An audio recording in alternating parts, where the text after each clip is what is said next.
کہا نا نہیں لگتا وہ ابھی بھی اپنی انا پر قائم تھی۔ اوکے، اس کے برابر میں بیٹھتے ہوئے لاپرواہی سے کہہ کر فلم لگائی تھی۔ فلم کو شروع ہوتے ہی ابھی 3 منٹ بھی نہ گزرے تھے کہ نجمہ کے چہرے کی ہوائیاں اڑنے لگی تھی۔ ڈراؤنی فلموں سے اسے بہت خوف آتا تھا، صرف فلم کا ہارر ساؤنڈ ہی اس کی روح فنا کر رہا تھا۔ پھر بھی ہمت کا دامن تھامے جو ان کی بچی اکڑ کر بیٹھی رہی تھی۔ جیسے جیسے فلم میں خوفناک سین آ رہے تھے ویسے ویسے وہ خود ہی محیب سے چپکتی جا رہی تھی۔ محیب کی نکھیوں سے اسی دلربا کو تک رہا تھا۔ اس کی حالت دیکھ بمشکل اپنی ہنسی کنٹرول کی تھی۔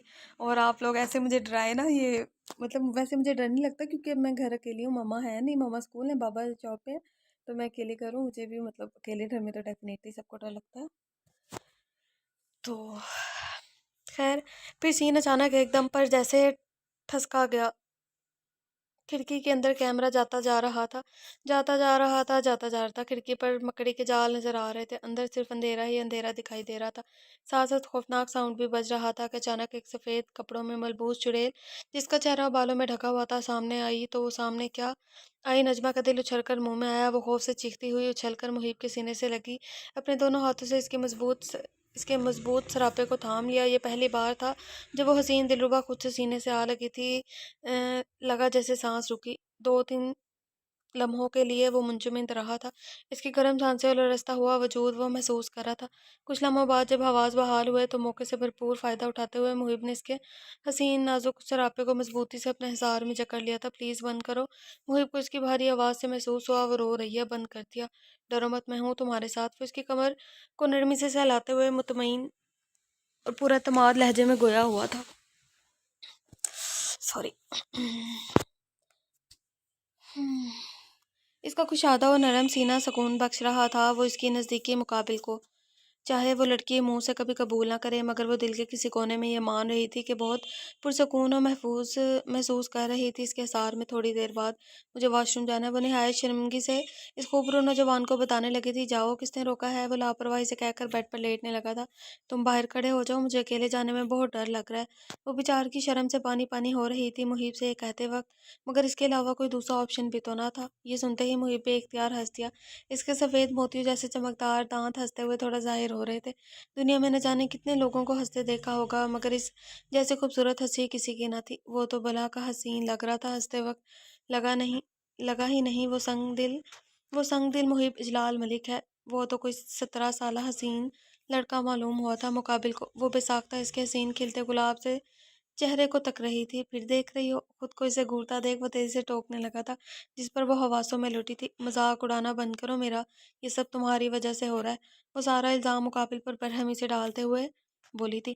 میں نے تو بار بار پوچھا تھا، خاصا معصومیت کے ساتھ جواب دیا تھا، پوچھنے کی ضرورت ہی نہیں تھی جب چہرہ پڑ چکے تھے میرا، کبھی کبھار سامنے والے کا بھرم بھی رکھ لینا چاہیے، وہ خفگی سے کہتے ہوئے منہ بسوڑنے لگی تھی۔ وہ بغیر کوئی جواب دیے سنجیدگی سے کچھ سوچتے ہوئے اس بات میں سر ہلانے لگا تھا۔ تم چل رہے ہو یا نہیں؟ وہ بے صبری سے پوچھنے لگی تھی۔ چل رہا ہوں، بس یہی دن تو دیکھنا رہ گیا تھا محیب اجلال ملک کی زندگی میں کہ مسز محیب کے لیے واش روم کے دروازے پر کھڑا ہو کر پہرا دے۔ وہ تکے تکے انداز میں بیڈ سے اترا، بیزار لہجے میں کہتا ہوا اس کی جانب آیا تھا۔ ویسے ضرورت تو نہیں تھی، چڑیل واحد دروازے سے ہی آئے، وہ واش روم میں تھی۔ جب محیب کو شرارت سوچی، زور سے سوچنے والے انداز میں کہہ کر اپنی مسکراہٹ ہونٹوں میں دبائی۔ محیب، میں جان لے لوں گی تمہاری، چپ رہو۔ اندر سے فوری اس کے چیخنے کی آواز آئی تھی جس پر وہ خاصا محظوظ ہوا تھا۔ پورے 1 ہفتے تک محیب کو ضرورت نہ پڑی تھی اس کے قریب جا کر سونے کی، وہ خود اس سے لگ لگ کر سو رہی تھی، ساتھ ساتھ اپنے واش روم کے دروازے کا پہرے دار بھی بناتی۔ بھلا کون سا جانی دشمن اسے ایسے ناز اٹھاتا ہے جیسے وہ اٹھاتا تھا؟ تم یہاں؟ وہ اپنی لیمبرگینی سے ٹیک لگائے کھڑا اس کے کلاس آف ہونے کا انتظار کر رہا تھا۔ اس کی ہینڈسم اور ڈیشنگ پرسنالٹی ہر ایک کو مجبور کر رہی تھی اس کی جانب نگاہ اٹھانے پر۔ کالا چشمہ اس کے سفید رنگ پر جیسے قیامت ڈھا رہا تھا۔ مجھے وہ گانا یاد آ گیا، کالا چشمہ چشتا ہے۔ اس کی جانب اٹھنے والی ہر نگاہ ستائشی تھی۔ وہ محیب اجلال ملک تھا جسے اکثر لوگوں نے صرف میگزین کے کور پر یا نیوز میں دیکھا تھا۔